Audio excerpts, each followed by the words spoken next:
Hello and welcome once again to Crimewatch, a chance to do something to help cut crime. As always, the programme's live, actual witnesses take part in our reconstructions, and detectives on the cases here are gathered together with BBC researchers waiting for your call. 4 months ago, we featured the case of a 17-year-old girl who was raped after leaving a disco in West London. She very courageously worked with the Crimewatch team in filming a reconstruction of the conversation she'd had with her attacker. As a result of that film, nearly 300 viewers rang with information, and a man is now in custody awaiting trial at St Albans Crown Court later this month. Now tonight we have to ask you to help on another quite separate case. The victim is again a 17-year-old girl. She was persuaded to get into a car late at night after leaving a nightclub. In this case, the girl, who we'll call Sarah, had just left the Hammersmith Palais in West London, where she'd spent the evening dancing and drinking with a group of friends. She too has helped us with the filming by describing what happened to her, although her appearance and her voice have been disguised. And you'll also hear the voice of her younger brother describing certain events after the attack, although an actor takes his part in vision. Our reconstruction starts in King Street in Hammersmith. The night of Friday the 1st of March has become the small hours of Saturday the 2nd of March. I hadn't been in a good mood all evening, and I'd even been round with my best friend, who was that time of the month. Coming to get something? Oh, come on, it's 2:30. I'm not hanging around here, I'm going. What's the matter with you? You've been in a bad mood all evening. We'll go and get something to eat and then we'll go. Well, you go. I've had enough, I'm off. Oh, Sarah, you can't go home on your own. Just stop being so difficult. Look, I'm going to get a cab. You do what you like, OK? But, Sarah, you haven't got any money. I've got your keys. She hasn't got any money at all? No.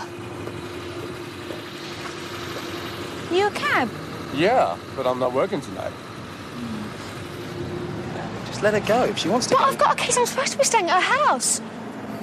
She hasn't got any money. All right, I'll go and talk to her.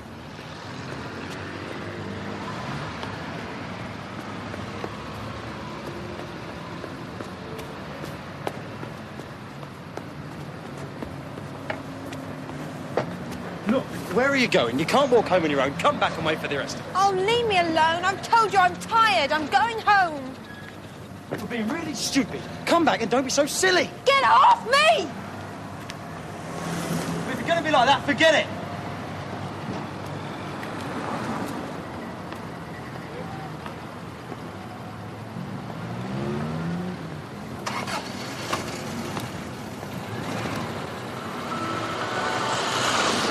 Do you want to live?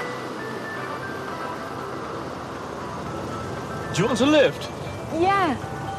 But I've got to go back to my friend. She's got my money and my keys. She's just up the road. Where do you want to go to? Chiswick High Road. It's Victoria Street. Sure, get in.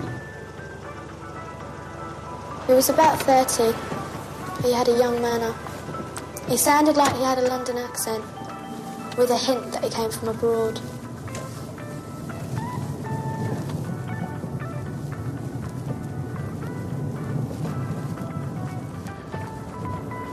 Was that your boyfriend you was with? No, he's not my boyfriend. Why were you arguing? I've just been in a bad mood all evening. He talked excitedly, wanting to know where I'd been, who I'd been with. Just general conversation, really. Who did you go with?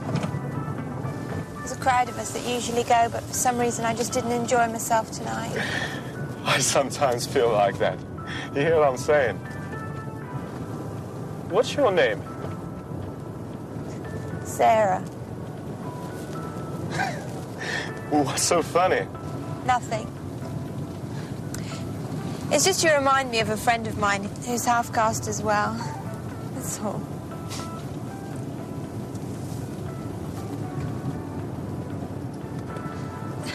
It's back there. Oh, it's okay. We can turn just up here. Oh, it's a shortcut. I want to go home. I kept saying that I just wanted to go home, and he knew I wanted to go home. I realised that I'd have to make myself remember certain things about him in the car. He was wearing a silver watch with a black face and wearing a light-coloured shirt and and blue jeans. The car was a light colour with 4 doors, and the back car seat was maroon plastic with little holes like perforations. The seats in front were a different style and colour. He drove the car towards Green Dragon Lane in Brentford, and I told him that it was back the other way. He told me that he'd turn the car around, but instead he drove into the car park under one of the blocks of flats, where he raped me.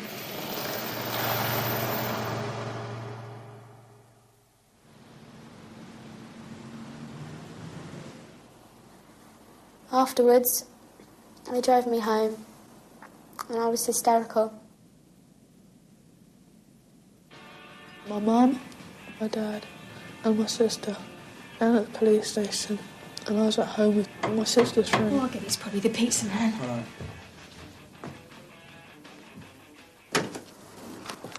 Does Sarah live here? Yes. Are you Sarah's sister? No. Is she okay? Yes, she's fine. I picked her up in Hammersmith. She was outside the town hall. She was very drunk. She didn't know where she lived. I thought she was taking a long time, so I went to the door. She was fighting with a boy. Was the boy she fighting with wearing a baseball jacket with Chicago on? Yeah. Yeah, well, I know who that was. Is she all right? Hi, are you Sarah's brother? Yeah. Hi. Is Sarah okay? Yeah, she's fine. Well, I just finished work, and I saw her fighting with someone. It was by Hammersmith Town Hall, and... As soon as he said he'd picked up my sister last night, I realised it was a man who'd raped her. Away from him, you know. And she said, yes, I'd want to go home. So I said, well, get in. And she said, she really wasn't sure where she was going. It's cold out here. I was terrified of what he might do and shaking. But I didn't want him to know that anything was wrong and that everyone was at the police station. And then she said, no, I didn't mean Brentford, I meant Hounslow. So we drove to Hounslow. Then she said, well, I don't live here, sorry. I says, seriously, where do you live? I wanted to get a good look at him so I could describe him. He looked sort of Brazilian to me, with a very round face and square chin. His eyes were very distinctive, really small and piggy. So we were driving around Chiswick, and I asked her, where does she live in Chiswick? And then she told me. He was very jumpy and nervous, and he kept shaking and jiggling his keys. So I let her out. Is she okay? She's fine. He smiled a lot, had massive grin lines. Right, well, I'd better go. It was like a fake smile. Bye.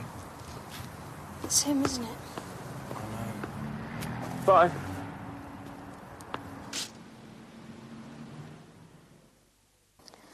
My mum, my dad and my friends are all helping me now. But please, don't let this happen to someone else. If you know anything, please let Crimewatch know.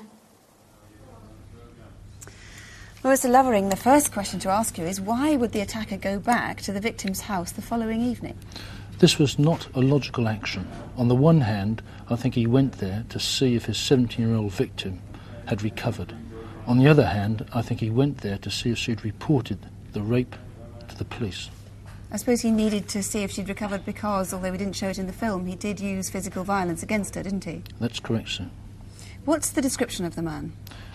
He's aged 30, Mediterranean appearance, 5'7", afro hair, which is short. He has a round face and a square chin. And we know certainly that he's of mixed race, possibly half West Indian or Southern European. Sarah described him as having a young manner. He's dressed quite youngly, but what did she mean about the young manner?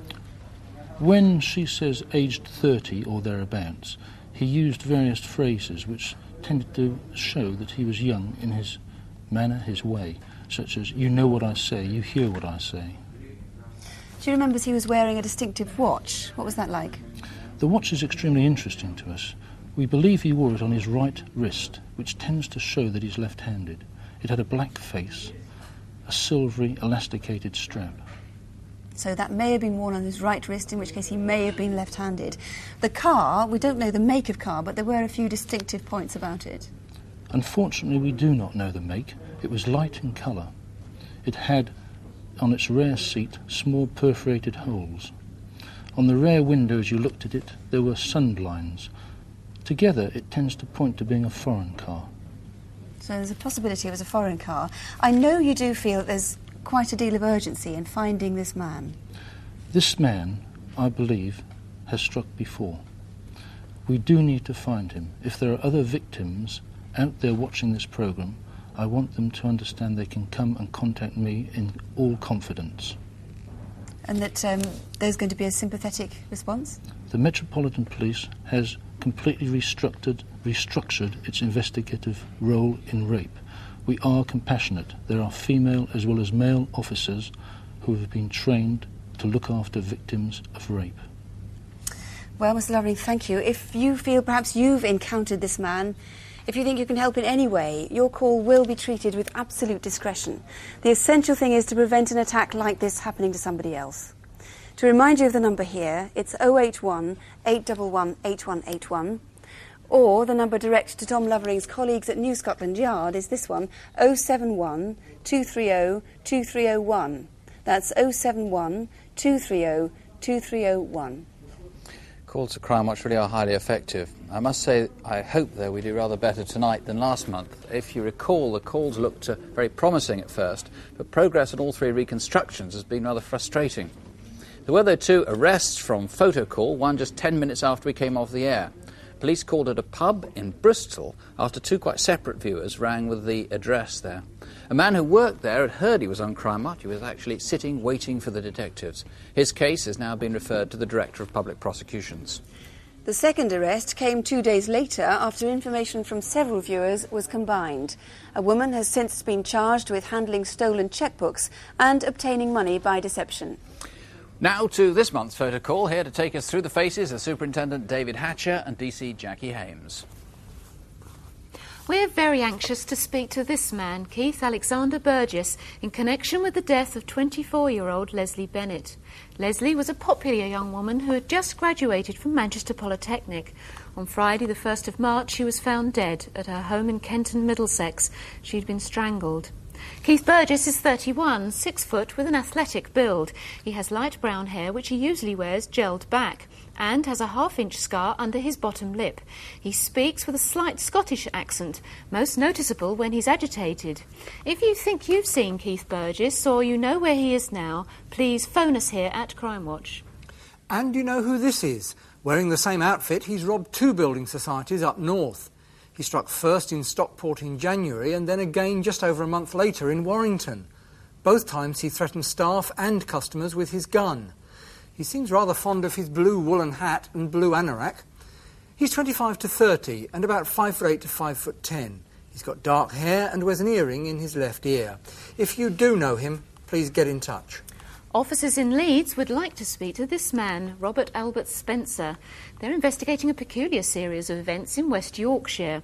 St James's Hospital in Leeds was tricked into giving accommodation to a man who called himself Dr O'Brien during November last year. Leeds General also had a visit from the bogus doctor. He was disturbed going through patients' records. And to staff at the Bradford Infirmary, he became a familiar figure. Dressed in a white coat, he'd wander around the wards and chat to his new medical colleagues. Robert Spencer is 45 years old, 5'11", with a heavy build. He dresses smartly, is well-spoken, and we think he changes his hair colour from mid-brown to black. He's clean-shaven and sometimes wears glasses for effect. Mr Spencer travels with his dog, Sandy. He's also known as Dr Boyd, Dr Chapman, Dr Dunn and Alan Townsend.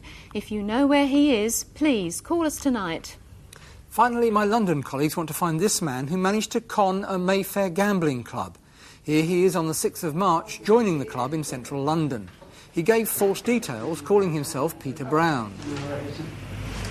I'll come and have a little look round in there. I'm afraid it's not possible because there's no one to sign you in. You have to be signed in by a manager. No problem. The licensing laws in this country are very strict. Yeah. OK, thank you very much. OK, thank you. 2 days later, this time wearing glasses, he went back to the casino, making elaborate arrangements to meet his friends. Did I speak to you earlier? Yes, you did. I spoke to her. I just sorting about because I just can't believe me getting in touch with these people at the moment. He left with £52,000 in cash. He's described as 5'10" to 6 foot, in his early 30s, and, as you hear, he has an East End accent. If you have any idea who or where he is, or any of our other photo call faces, please phone us now. And the number to ring, as always, 081 811 8181. That's 081 811 8181. Next week is National Crime Prevention Week, the first of its kind. It's aimed at making us all aware of our own role in combating crime. Each day will have its own theme: car thefts, home security, and so on, with the emphasis on how to take care of yourself and of your possessions. But how good would you be as a witness if you saw a crime take place? Would you intervene? Would you remember anything of any use? With the help of Hampshire Police, we asked 3 people to take part in an experiment. Now, I must say it's not remotely scientific, but nonetheless you might find it quite interesting. We told our witnesses they were about to see a crime. We told them because it could have badly frightened them otherwise, and then we staged events in front of them. We start in Winchester at an off-licence, which helps us to set up our experiment. Our witnesses were positioned so they'd each have different views. In a passing taxi was Marion Skidmore, a neighbourhood watch coordinator who lives on the south coast. My neighbour was burgled about 4 years ago now, so it was because of that we eventually got involved in a neighbourhood watch. I've never actually witnessed a crime, but I would like to think that I would be a good witness. Eli Weir is in his final year studying drama. Being a drama student, you need to be able to see particular people in a certain way. If I did witness a crime, I think I'd be able to describe what the basic essence of that person was by seeing them maybe once or twice, quickly. Jean Hanley is a grandmother and a pensioner. Well, I like to think I would be observant, because if something unusual happens, you do tend to make a special point of looking. But having never been put to the test, I can't honestly say how good I'd be. We asked Mrs. Hanley to go and buy something from the off-licence. Hello. Have you got some sparkling wine? Yes, just over there, madam. Oh, great.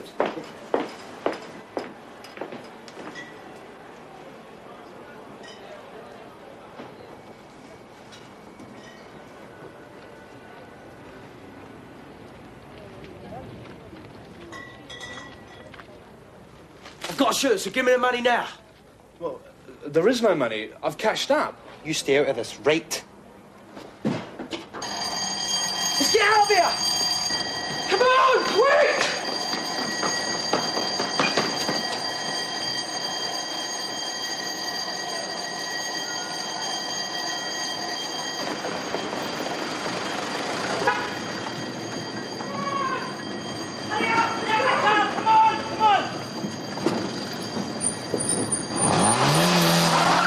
It all happened very quickly.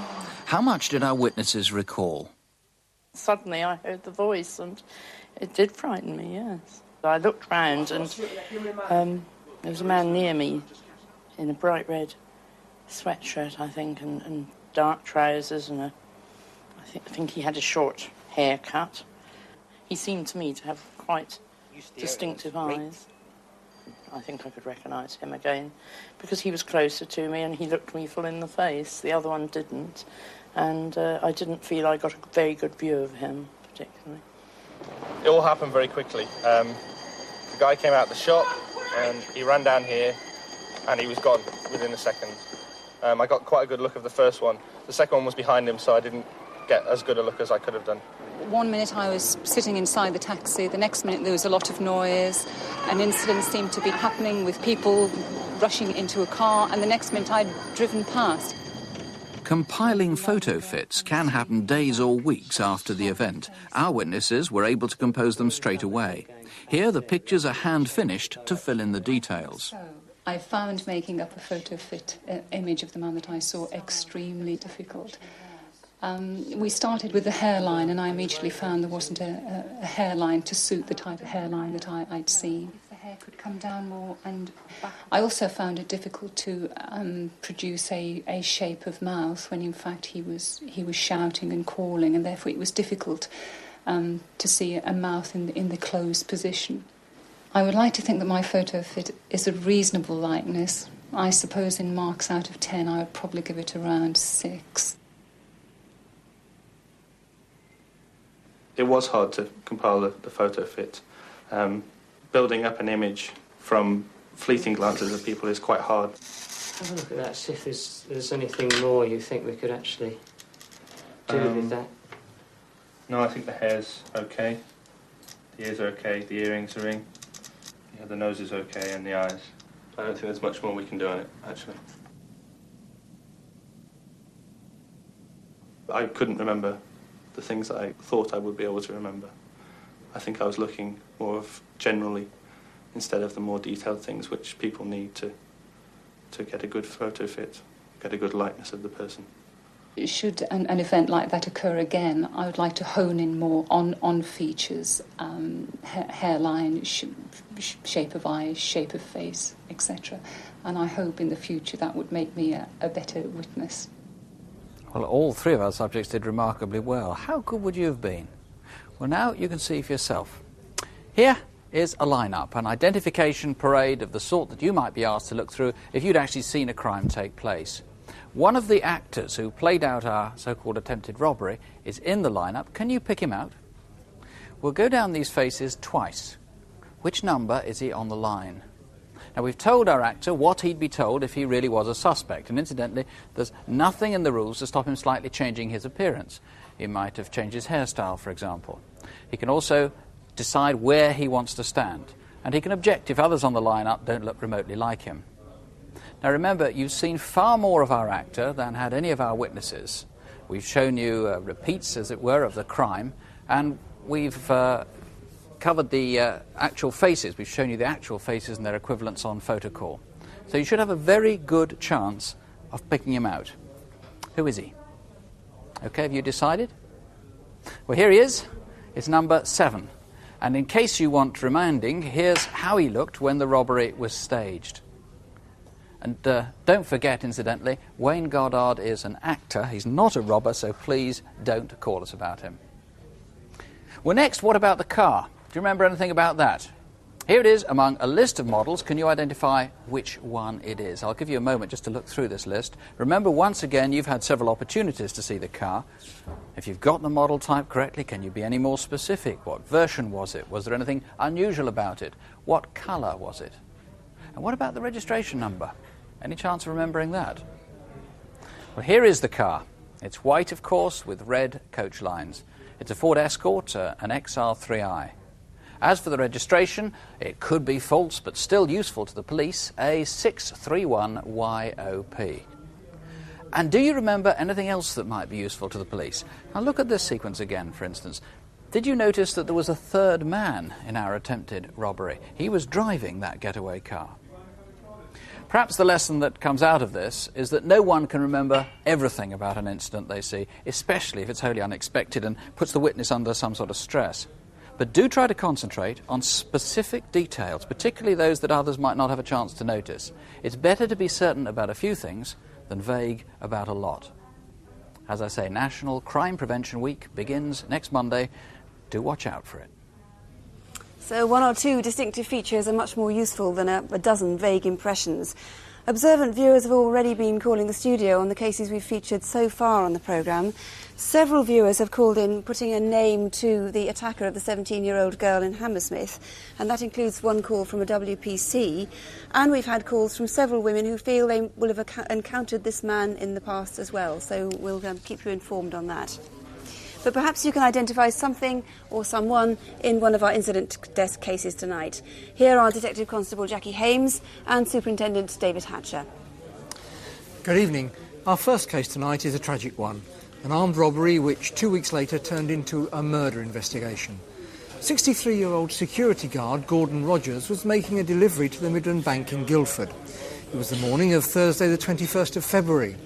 2 men, one armed with a gun, tried to hijack the security van. From his hospital bed, Mr. Rogers explained what happened. I started struggling with him. In the end, I think he must have gave up. Wasn't going to win, he just shot me, and where he went from there, I couldn't tell you. Gordon Rogers was to die from his injuries 2 weeks later. This is an artist's impression of the gunman, who Mr. Rogers thought was in his late 20s to early 30s, around 5'8", with a slim build. The other man was about 30, 6 foot, and had a heavy build. Maybe you saw who was driving the getaway car, a blue Vauxhall Carlton. It had been missing from Sidcup, Kent since the 4th of February, and in that time could have shown one of 3 registration numbers: D516NKN, J59179, or D123CAR. Or perhaps you saw the car being abandoned at the Post House Hotel just outside Guildford. It would have been at about 11:15 a.m. There's a substantial reward for information leading to the arrest and conviction of the men who shot Gordon Rogers. He was killed for just doing the job he'd enjoyed for the past 24 years, so please do ring if you can help in any way. My colleagues in West Lothian are now gravely concerned for Vicky Hamilton, a schoolgirl who disappeared nearly 5 weeks ago. According to family and friends, Vicky was in good spirits on Sunday, February the 10th, having spent the weekend with her sister. This is what she was wearing at the time. She was on her way home that afternoon, but after going off the centre of Bathgate, where she was to change buses, she just seemed to vanish. Since then, the search has taken an ominous turn, as 11 days later, Vicky's purse was found in a gutter in the centre of Edinburgh. We know it hadn't been there long, and as far as we can tell, it's intact. Vicky is only 15 years old. Could you have seen her since February the 10th? If so, please call us here tonight. Now we urgently need your help to try and identify this little boy, because we are seriously concerned for his safety.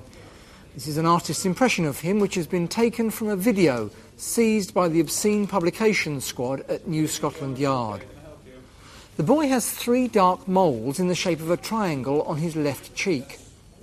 He was also wearing this type of black leather trainer, quite unusual. They've got white diamond-shaped patterns on the side and a white rim around the soles.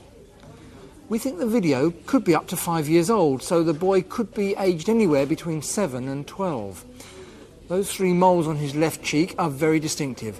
A parent, teacher, or perhaps a doctor might recognise him. If you think you know him, please call us immediately. We need to be sure that he's alive and well.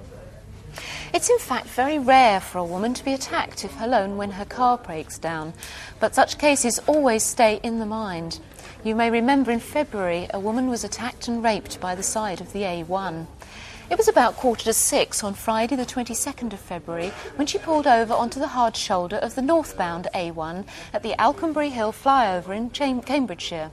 It was dark and raining. Being the rush hour, there were plenty of cars about as she walked towards the Alconbury House Hotel. On the way, she passed a red saloon car, which had stopped on the A604 slip road. She refused an offer of help from the driver, but only yards further on, she saw him running towards her. He raped her only 10 feet from the busy dual carriageway.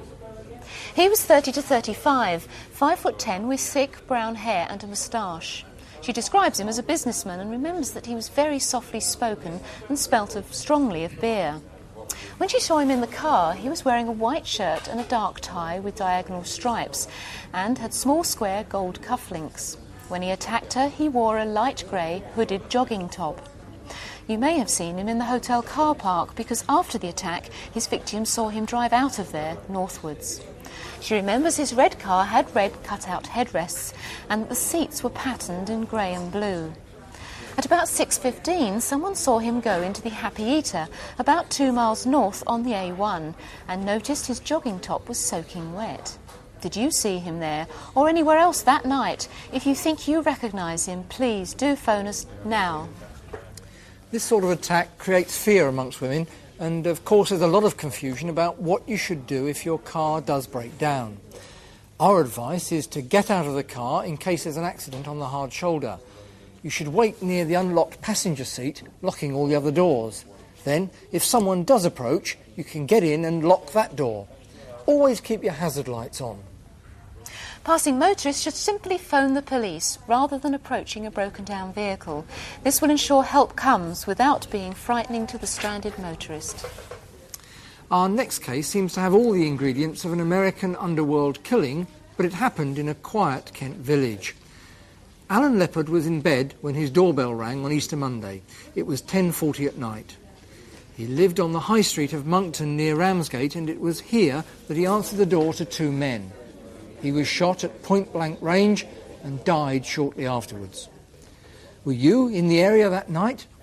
The Fox Hunter Caravan Park is only yards away. Were you there over Easter?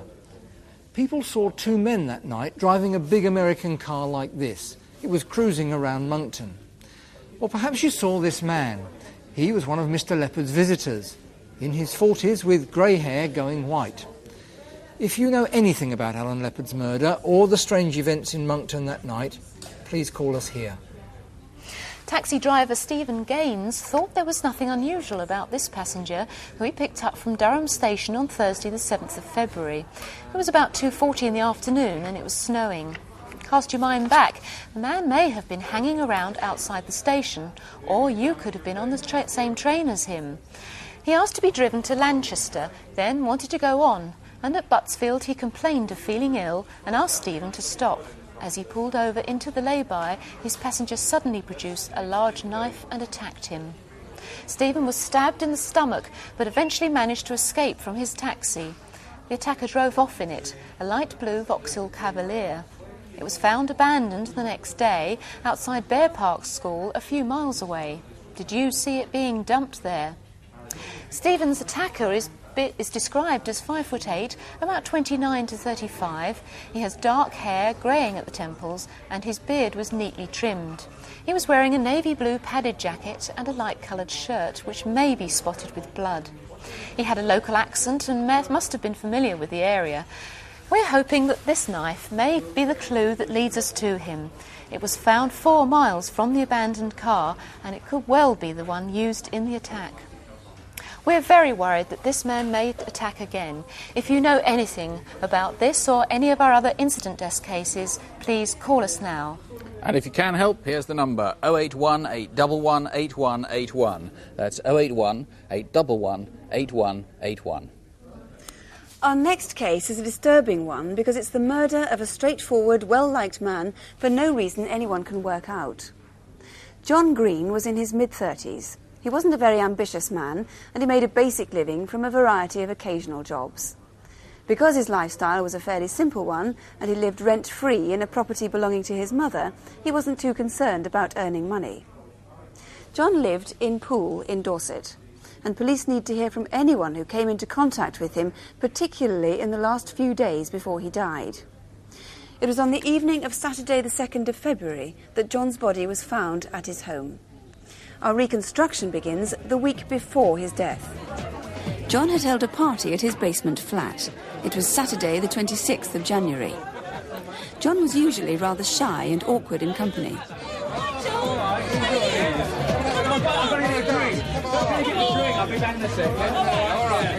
But that night, in his own flat and surrounded by friends, he was relaxed and sociable.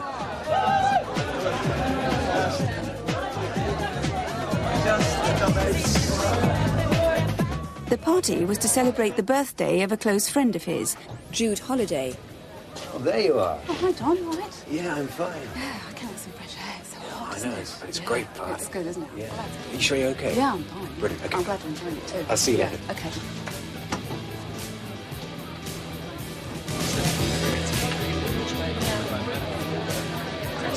Oh, John! Hi, come over and join us. Do you know Andy? It's Andy. Oh, hi.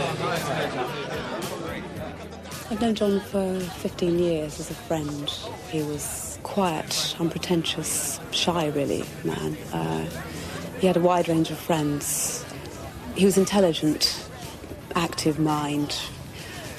All his friends would agree with me that he was a gentle giant and would never hurt a fly. Yeah, it's nice to see everybody again. I always sit up in the kitchen.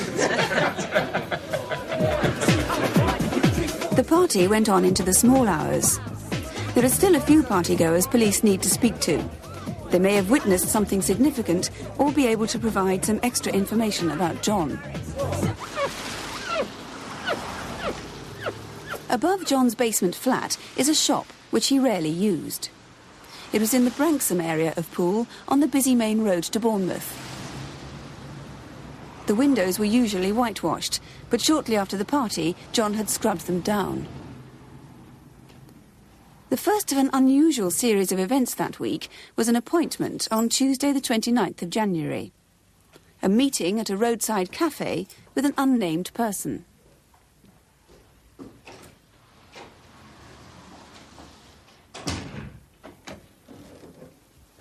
Oh, there you are. Then, on Thursday, John's next-door neighbour heard shouting through the wall. Every night when you don't watch it. No, you won't. I bloody well will. You know I was pissed out of my head that night. I could hear the conversation quite clearly through the wall, and I was absolutely horrified to hear this woman threaten to knife a man. I then heard some running footsteps and quickly rushed into the lounge to look through the window and just caught a glimpse of a woman. Later that same evening, other neighbours heard shouts and thumps coming from his shop.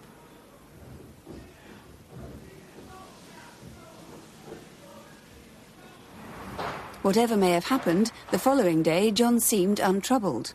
In fact, this local shopkeeper, who saw him around lunchtime, said he seemed unusually cheerful. Oh, hello.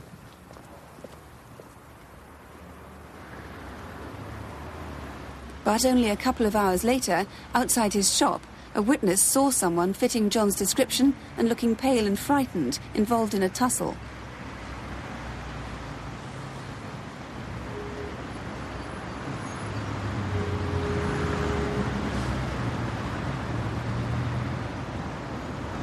No one seems to have seen John alive since then.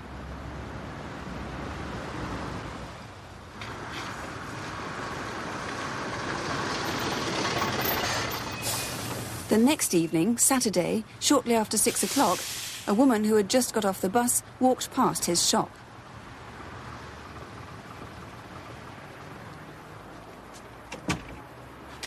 Hello. That man could well have been seen by passengers getting on the bus.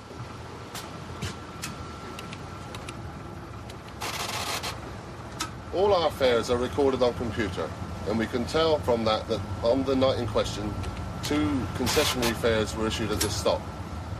I was the driver on that night, and I'm fairly sure that I remember 2 elderly women boarding at this stop and carrying on towards Poole with me.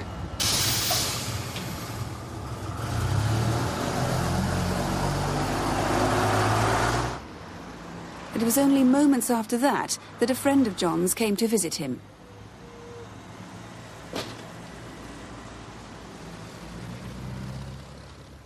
She found his body. He'd been repeatedly stabbed. Well, Mr. Homer, does there seem to be any possible reason, as far as you can see, why anybody would have wanted to kill John Green? No, there doesn't, Sue.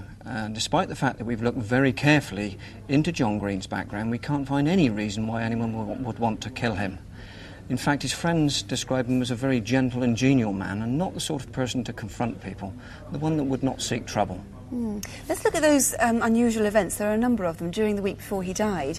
There was the rendezvous at the café in his diary on the A33. What might that have been? A business meeting, perhaps? That's a possibility, but on the other hand, he could have been meeting a friend. We really don't know at the moment, and we do need to find out. What we have established is that the appointment refers to the Little Chef, which is on the A33, about 8 miles north of Basingstoke, at a place called Heckfield. And this was Tuesday, January the 29th. Somebody may have seen something. Yes, and I'd like anyone that knew the reason why John Green went there or who he was due to meet to come forward and give us a call tonight. The other of the mysteries was the sighting of John apparently being harassed by 2 men outside his shop, and that was the last time he was seen alive. Yes, and that information came to the incident room from an anonymous letter that we received, and the person obviously observed what was going on for several minutes and saw this incident going on the other side of the road outside of John Green's shop. We also know that the author of the letter was waiting for someone to pick them up because their car had broken down. So the vital thing is for somebody to come forward and perhaps corroborate that sighting for you. Yes, that's right. I would very much like the writer of the letter to come forward. That's vitally important in my view because the letter contains information which I know is important to the inquiry. and also it's important to get the person that picked them up to come forward. Right, and that was Friday the 1st of February at around 3 o'clock in the afternoon? Yes, it was. And the descriptions provided by the writer of the letter are that the first man was something around 20 to 24 years of age. He was 5 feet 10 inches tall, and he had light faded blue jeans with a dark blue top. And a very distinctive feature about his particular description is that he had dirty blonde hair, or hair that was auburn colour with blonde highlights in it. And the second man is considerably older, at around 40 years of age, again about 5 feet 10 inches tall, but with dark hair and in need of a shave. He was much thicker set than the first man and had brown trousers on with a lighter brown zip-up top. So is there a possibility, perhaps, that one of those two men were the same man who was seen by the woman getting off the bus the following evening? Well, we can't discount that, but on the other hand, we must keep an open mind about it. It could be that that man is not, in fact, connected with the murder inquiry and for some reason doesn't want to come forward. It's very important that we do find out who that person is, and I would ask anyone that knows the description of that man to come forward. And what is his description? He's, in fact, described as about 6 feet tall, 35 to 45 years of age, of large build, and wearing denim jeans. And a distinctive feature about him was that he was wearing a very thick, dark green jumper. Right, now we're talking about shortly before John's body was found, and on the bus, got two women pensioners who you need to trace. Yes, they were getting onto the bus at about 6:15 on Saturday the 2nd of February. We know that they purchased fares, which meant that they got off at the Shah of Persia public house at Poole, and the other one got off at an area called Upton just outside of the town. It's very important that those two people contact us, and I'd ask them to ring us tonight. They may have important information, having been waiting at that bus stop. Right, and there's a reward in this case, isn't there?